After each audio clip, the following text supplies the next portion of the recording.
환난을 벗어나 근심이 없게 하옵소서 하였더니 하나님이 그 구하는 것을 허락하셨더라고 말씀하고 있습니다.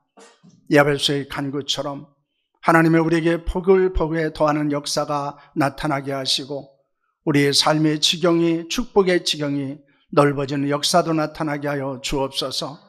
환난을 벗어나게 하시고 근심이 없게 하여 주옵시고 우리 기도의 응답의 역사를 고백하며 감사하는 삶을 살게 하여 주시옵소서. 그런 은혜 가운데 살았음을 감사해서 하나님 앞에 귀한 예물을 드리는 손길들이 있습니다. 작은 간구에도 응답하신 주님 감사합니다. 청소년 수련이 무사히 다녀올 수 있게 하셔서 감사합니다. 결혼 17주년 감사합니다. 가정을 이루게 하시고 지켜주심을 감사합니다.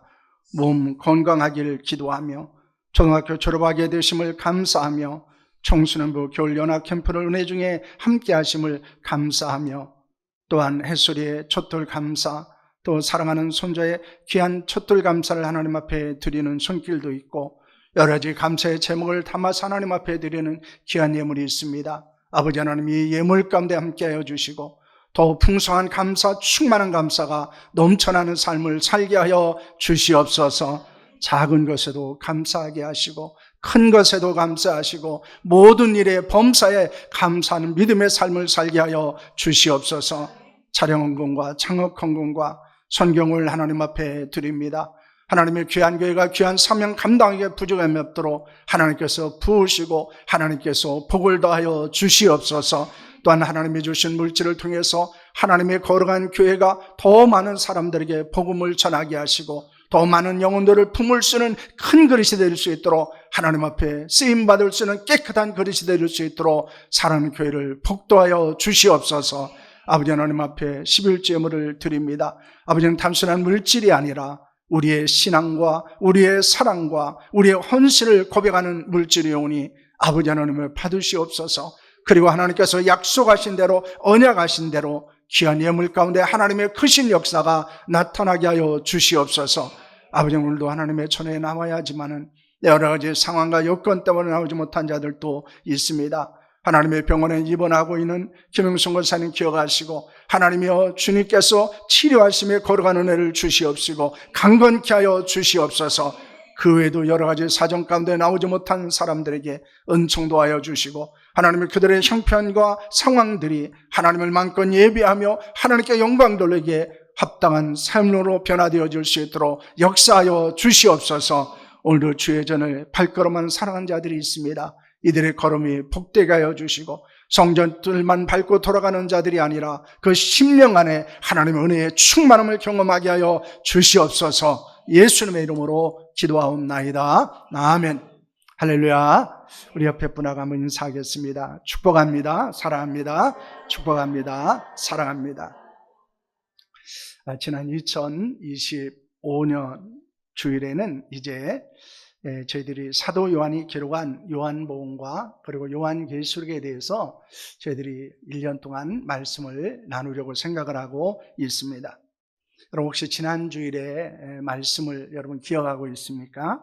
지난 주일에는 성경을 기록한 목적이 무엇인지, 즉 요한복음을 기록한 목적이 무엇인지에 대해서 저희들 함께 말씀을 나눴습니다. 그 목적은 예수님을 하나님의 아들이요 그리스도로임을 알게 하는 것이고 그를 믿어서 영생, 생명을 얻게 하는 것이다 라고 하는 것이었습니다. 왜 우리가 예수님을 알아야 될까요? 잘 믿기 위해서입니다. 왜 잘 믿어야 할까요? 잘 살아야 하기 때문입니다. 잘 살아야만 우리가 하나님의 온전한 신앙과 생활 가운데서 하나님의 영광을 드러내는 자로 살아갈 수 있기 때문입니다. 이제 오늘은 예수께서 말씀하신 나는 누구인가 라고 하는 것에 대해서 이제 말씀을 나누려고 합니다. 예수님께서 요한복음에서 나는 누구다 라고 하는 것이 7번 나오고 있습니다.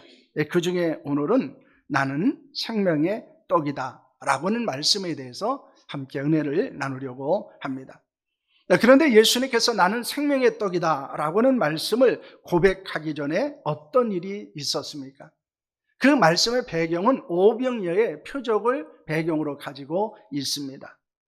예수님께 어린아이가 가져온 물고기 2마리와 떡 개를 가지고 남자 장정만 5,000명의 배불리 먹고 남은 사건이 일어나게 됩니다. 즉 오병이어의 표적을 예수께서 행하시게 됩니다.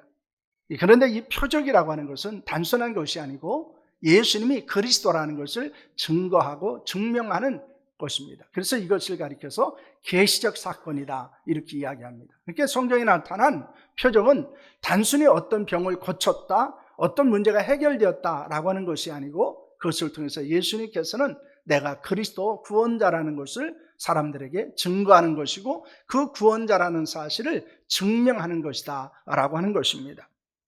예수님께서 자기 계신 나는 생명의 떡이다 라고 하는 것이 주는 교훈은 무엇입니까? 첫째는 예수님을 찾아온 사람들이 누구인가 라고 하는 것입니다. 그들은 육신의 양식을 먹은 사람들이었습니다. 예수는 말씀을 듣다가 허기진 사람들은 어떻게 하게 됩니까? 11절 말씀을 보시길 바랍니다. 함께 합니다. 예수께서 떡을 가져 축사하신 후에 앉아있는 자들에게 나눠주시고 물고기도 그렇게 그들의 원대로 주시니라 라는 말씀을 하고 있습니다. 예수는 어린 아이가 가지고 온 오병이어를 가지고 축사하셨습니다. 그리고 5,000명을 먹이게 됩니다. 그리고 12광주리가 남았다라고 말씀하고 있습니다. 그들은 예수님이 왕이 되면 육신의 문제를 해결해 줄 것으로 생각을 하게 됩니다. 그래서 예수님을 왕으로 삼으려는 시도를 하게 되었습니다. 그러나 예수님은 그들을 떠나서 혼자 산으로 가시게 됩니다. 왜냐하면 예수님은 단순히 육신의 양식의 문제를 해결하기 위해서 세상에 오신 분이 아니기 때문입니다. 그렇기 때문에 예수님께서는 그들이 육식의 양식을 먹은 사람들이 있었고 그들이 왕을 삼으려 함에도 불구하고 그들과 함께하지 않으셨습니다. 또한 예수님을 찾아온 사람들은 누구입니까? 육신의 양식을 찾는 사람들이었습니다.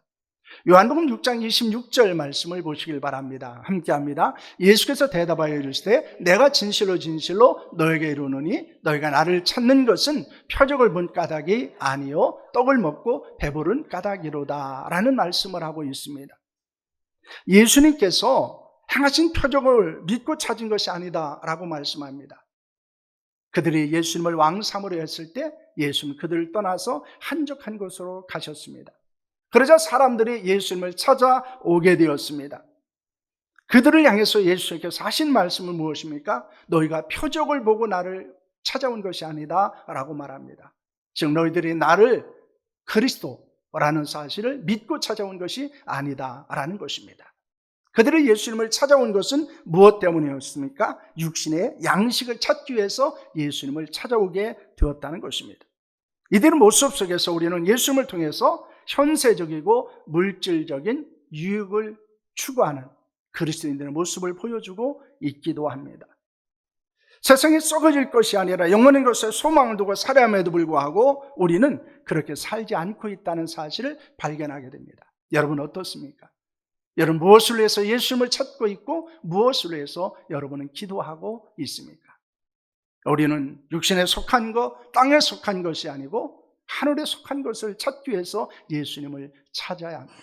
그리고 우리는 영원한 것에 소망을 두며 살아가는 자들이 되어야 합니다. 먼저 주의 나라와 의를 구하는 자들이 될 수 있기를 원합니다. 그것이 우리가 예수를 찾는 근본적인 이유가 되어야 한다는 사실을 보여주고 있는 것입니다. 단순히 우리가 물질만을 위해서 그리고 세상의 양식만을 위해서 예수님을 찾는 것은 우리의 온전한 신앙의 모습이 아니라는 것을 보여주고 있습니다. 그러므로 기복적인 신앙이 우리의 신앙의 목적이 아니라는 것을 말씀하는 것입니다. 둘째는 예수님은 자신을 찾아온 사람들에게 무엇이라고 말씀을 하십니까? 이스라엘 백성들은 애굽을 나와 광야에서 만나를 먹었습니다. 그것은 모세가 준 것이 아니라 하나님이 주신 것이었습니다.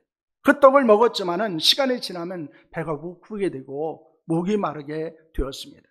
그러나 절대 줄이지 않으며 영원한 생명을 주는 떡이 있다는 사실을 그들에게 말씀하고 있습니다. 그것은 무엇입니까?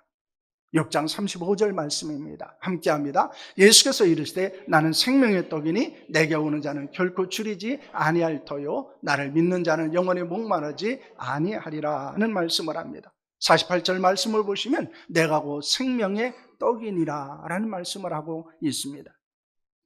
여러분, 예수는 생명의 떡입니다. 그 떡을 먹는 자는 영원한 생명을 얻습니다. 여러분, 그 떡을 먹는다는 것은 어떤 의미를 가지고 있을까요? 35절 36절 말씀입니다. 함께합니다. 예수께서 이르시되 나는 생명의 떡이니 내게 오는 자는 결코 줄이지 아니할 터이요 나를 믿는 자는 영원히 목마르지 아니하리라. 그러나 내가 너에게 이르기를 너희는 나를 보고도 믿지 아니하는도다 하였느니라는 말씀을 하고 있습니다. 여러분, 그 떡을 먹는다는 것은 무엇을 말합니까? 생명의 떡이신 예수 그리스도를 믿는다는 것입니다. 그래서 여기는 먹는다는 것은 믿는다는 것의 상징적인 표현임을 보여주고 있습니다. 예수님을 믿는 자는 영원한 생명을 얻습니다. 그러나 예수님을 믿지 않은 자는 영원한 사망에 처하게 된다는 것을 교훈하는 것입니다. 그런데 구체적으로 떡과 물은 무엇을 의미합니까? 그리고 그것에는 어떤 역사가 있습니까? 예수님은 자신은 하늘에서 내려온 살아있는 떡이라고 말씀합니다. 떡은 세상에 생명을 주는 예수 그리스도의 살이라고 말씀합니다. 물은 예수께서 십자가에 달려 흘리신 피를 상징하고 있습니다. 그 피는 생명을 살린 거룩한 보혈입니다. 54절과 55절 말씀입니다. 함께합니다. 내 살을 먹고 내 피를 마시는 자는 영생을 가졌고 마지막 날에 내가 그를 다시 살리리니 내 살은 참된 양식이요 내 피는 참된 음료로다 라는 말씀을 하고 있습니다. 예수께서 자신의 죄를 위해서 육체의 고난과 죽음을 맞이하시고 부활하신 것을 믿는 자는 영원한 생명을 얻습니다. 예수님의 몸과 피에 영생의 능력이 있다는 사실을 증거하는 것입니다. 그러므로 세상에 썩어질 양식과 일시적인 갈증을 해결시켜주는 물에 궁극적인 관심을 두지 않아야 될 것을 말합니다. 우리의 관심은 참된 양식에 있습니다. 참된 음료에 있습니다. 예수 그리스도의 보혈, 예수 그리스도의 몸에 있다는 것입니다. 즉 예수님의 구속사적인 사역에 있다는 것을 우리에게 말씀하고 있습니다. 그것이 온전한 신앙입니다. 그리고 온전한 고백입니다. 그리고 우리가 가져야 되는 온전한 관심이라는 것입니다. 우리는 썩어질 것에 소망을 두고 거기에 관심을 두고 살아가는 자들이 아니라 영원한 생명을 주시는 예수 그리스도에게 관심을 두고 살아가야 될 것을 말씀하는 것입니다. 여러분, 우리는 예수님의 나의 생명의 떡이, 나는 생명의 떡이다를 통해서 어떤 결단을 하게 됩니까?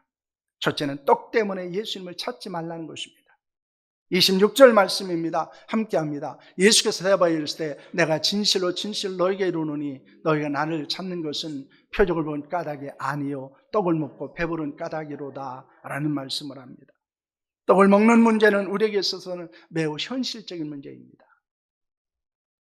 왜냐하면 떡은, 즉 밥을 먹느냐 먹지 못하냐 하는 것은 생명과 직결될 수 있기 때문입니다. 그러나 우리에게는 육체의 생명만 있는 것이 아니라는 것입니다. 영적 생명도 가지고 있습니다. 그러므로 예수께서 주시는 그 생명의 양식은 우리의 영혼을 살리는 것입니다. 육신의 양식은 우리가 살아가는 데서 필요한 것이지만 그것이 예수님을 찾는 궁극적인 목적이 될 수는 없습니다. 먹을 것을 목적으로 기도하고 교회 나오고 봉사하고 예수님을 믿는 것은 우리 자신을 너무나 어리석고 천박하게 만드는 것입니다. 에서는 야곱이 가지고 있는 팥죽 한 그릇에 장자의 명분을 팔아버리게 됩니다. 그는 육신의 양식을 위해서 장자의 축복을 버리는 어리석은 행동을 보여준 것입니다. 우리의 신앙생활에서 명심해야 하는 것은 육신의 떡과 영적 양식의 대결입니다. 뿐만 아니라 우리는 주님이 주시는 은혜 안에서 현실적인 필요와 영적 필요의 대결에서 승리해야 합니다. 이제 우리는 영원한 생명의 떡이신 예수님 때문에 육신의 양식을 포기할 수 있는 결단이 우리 가운데 일어나야 합니다. 먹을 양식이 있어도 예수님이 없으면 살 수 없다는 고백을 할 수 있는 믿음이 우리에게 있기를 소망합니다. 예수님으로 충만할 때 먹고 마시는 문제의 한계를 극복할 수 있게 되는 것입니다. 왜 우리가 먹고 마시는 문제에 그렇게 매이게 될까요? 지배를 받게 될까요? 그 중에 하나는 예수 그리스도로 충만하지 않기 때문입니다. 인간에게 있어서 진정한 기근과 갈증은 먹을 떡과 마실 물이 없어서가 아닙니다. 생명의 떡이신 예수 그리스도로 충만하지 않기 때문입니다. 우리는 예수님이 충만할 때 썩어질 세상의 것에 유혹을 이길 수 있습니다. 예수님에 대한 거룩한 갈망과 간절함이 우리 가운데 있기를 소망합니다. 단순히 육신의 떡을 위해서 예수님을 찾는 자가 아니라 영원한 생명을 위해서 찾고 믿고 살아가는 그리스도인이 될 수 있기를 축원합니다. 이것이 우리의 신앙의 핵심입니다. 그런데 우리는 너무나 번영신앙이나 기복신앙에 빠져 이것을 잃어버리고 생활하고 있습니다. 그래서 세상 사람들과 다를 것이 없고 다른 미신을 믿는 사람들과 별로 다를 것이 없는 삶을 살게 되는 것입니다. 그러나 우리의 궁극적인 목적은 바로 우리에게 영원한 생명을 주시는 예수 그리스도, 그분에게 있다는 사실을 여러분 믿으시기를 바랍니다. 둘째는 떡만을 위해서 일하지 말아야 합니다. 27절 말씀을 보실까요? 함께 합니다. 썩을 양식을 위하여 일하지 말고 영생하도록 있는 양식을 위하여 하라. 이 양식은 인자가 너에게 주리니 인자는 아버지 하나님께서 인친자니라는 말씀을 하고 있습니다. 일반 사람들의 하는 일의 목적은 무엇일까요? 먹고 마시기 위한 것입니다.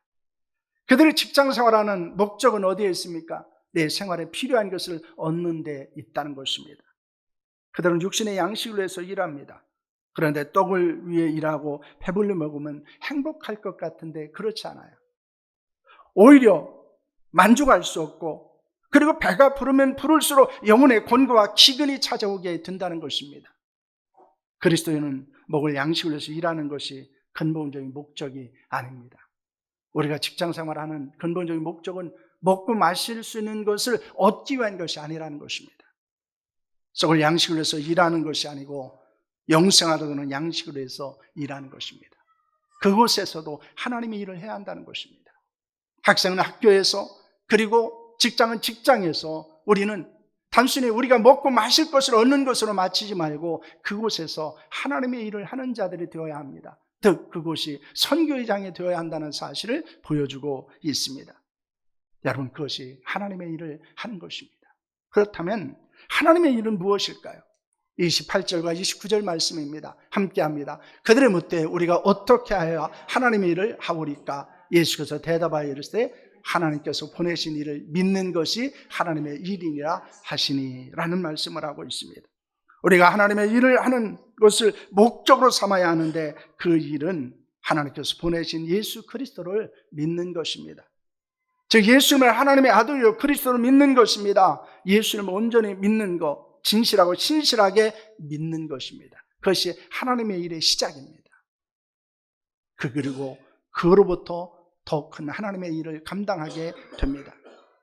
여러분, 우리는 예수님 인해서 영원한 생명을 얻게 되었습니다. 그것은 모든 사람에게 해당되어지는 것입니다. 그러므로 우리는 생명의 떡이신 예수 그리스도를 세상 사람들에게 전해야 합니다.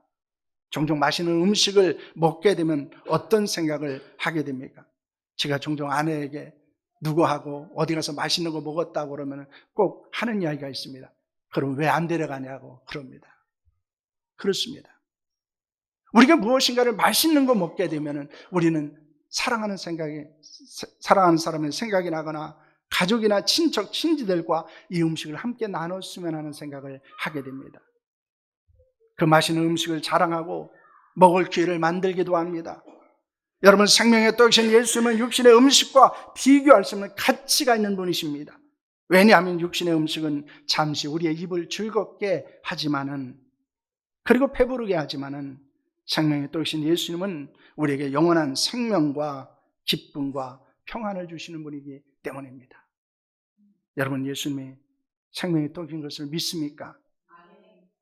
여러분, 그렇다면 여러분은 어떻게 해야 할까요? 여러분이 예수님을 자랑하고 전해야 될 사람은 누구입니까? 여러분, 그들을 정말로 사랑하십니까? 그들을 정말로 좋아하십니까? 그들은 반드시 생명 되신 예수 그리스도를 그들에게 전해야 합니다. 우리가 전하는 예수님을 믿음으로 많은 사람이 영원한 생명을 얻는 역사가 일어나기를 바랍니다. 예수님을 생명의 떡으로 믿고 전하는 것이 바로 하나님의 일을 하는 것입니다. 내가 그리스도를, 예수님을 하나님의 아들로 그리스도로 믿고, 그리고 그 믿은 예수 그리스도를 사람들에게 전하는 것이 바로 하나님의 일을 감당한다는 사실을 여러분 믿으시기를 바랍니다. 우리는 오늘 예수님은 나의 생명의 떡이다 라는 말씀을 들었습니다. 이 말씀을 우리의 신앙과 생활에 우리는 어떻게 적용할 수 있을까요? 첫째는 감사입니다. 우리가 생명의 떡이신 예수를 믿고 영생을 얻은 것은 하나님이 거룩한 은혜로 인한 것입니다. 그 은혜를 잊지 않고 항상 기억할 때 우리는 먹고 마시는 육신의 양식으로 하는 고난과 결핍을 극복할 수 있게 됩니다. 그래서 우리가 세상의 삶에 매이게 되는 것 중에 하나는 구원의 은혜를 잃어버릴 때입니다. 그러므로 구원의 은혜가 우리에게 충만했을 때 우리는 육신의 양식으로 인한 고난과 역경을, 결핍을 극복할 수 있게 된다는 것입니다. 좀 우리가 많은 것을 먹고 마실 수 없어도 낙심하고 절망하지 않을 수 있습니다.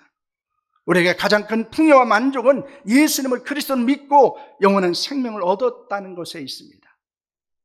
그 놀라운 은혜를 생각하고 감사하는 자들이 될 수 있기를 원합니다. 그래서 첫째는 감사를 회복하는 것입니다. 두 번째는 전도입니다. 세상에는 육신의 양식으로 해서 생명의 떡이신 예수를 모르고 찾지 않은 사람들이 너무나 많이 있습니다. 우리 제주의 복음화율이 10% 그렇게 이야기하는데 최근에 들었던 이야기를 보면 한 6%, 7%로 이야기하는 사람들이 있습니다. 제주 토착민들, 그러니까 제주 원주민들은 1%에서 2%를 잡고 있습니다. 그렇다면 약 94% 이상이 복음을 들어야 될 사람들이고 예수 그리스도를 믿어야 될 사람들이라는 것입니다. 그들에게 영원한 사망이 아니라 영원한 생명이 있음을 알려주어야 합니다. 육신의 양식의 전부가 아니라 영적 양식이 있다는 사실을 가르쳐야 합니다. 그것은 생명의 떡이신 예수님을 통해 영생을 얻는 그리스도인이 감당해야 될 사명입니다. 그것은 우리가 감당해야 될 사명입니다. 우리가 해야 될 하나님의 일이라는 사실을 여러분 믿으시기를 바랍니다. 사랑하는 성도 여러분, 예수님의 생명의 떡이라는 것을 여러분 믿습니까? 예수님에서 영원한 생명을 얻었다는 사실을 믿습니까? 그렇다면 영원한 생명을 주신 예수 그리스도의 은혜에 감사해야 합니다. 그리고 영원한 생명의 길을 있다는 사실을 사람들에게 전해야 합니다. 우리가 전하지 않는다면 그들은 여전히 사망의 길을 향해서 갈 것입니다. 그들을 멈추게 할 수 있는 일, 그리고 그들을 사망의 길에서 생명의 길로 인도할 수 있는 것은 바로 우리가 하나님의 일을 감당하는 데 있다는 것입니다. 그런데 그 하나님의 일을 감당하기 위해서 필요한 것은 무엇입니까? 예수께서 생명의 떡이라는 사실을 믿는 것입니다. 그것을 믿을 때 하나님의 일을 하는 것이고, 그리고 그것을 통해서 생명 대신 예수 그리스도를 전하는 것이 바로 하나님의 일이라는 사실을 여러분 믿으시기를 바랍니다. 그러므로 우리 모두가 영생을 주신 하나님의 은혜에 감사할 뿐만 아니라 또 영원한 생명의 길을 사람들에게 전하는 자로 살아가는 자들이 될 수 있기를 축원합니다. 그것이 나는 생명의 떡이다 라는 말씀을 통해서 우리에게 주는 거룩한 교훈이요 결단이라는 사실을 믿으시기를 바랍니다.